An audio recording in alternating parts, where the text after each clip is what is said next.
এখন রান্না করব পাট পাতার শুক্তো। এই জন্য দিয়ে দিলাম সরষা আর রাঁধুনি, দিয়ে দিলাম কুচানো চিংড়ি। চিংড়িতে দিয়ে দিব লবণ, হলুদের গুঁড়া। এখন এটা ভালোভাবে ভেজে নিব। যে চিংড়িগুলো ভাজা হয়ে গেছে, এখন দিয়ে দিব জল।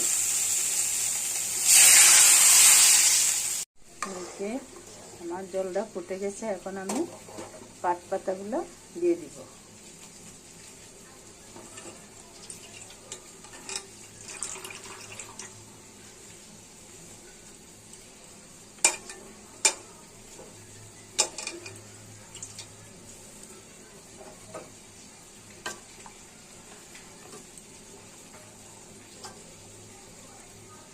দিয়ে দিব আদা বাটা।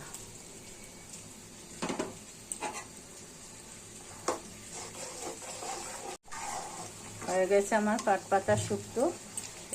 সামান্য একটু চিনি দিয়ে নামিয়ে নেব।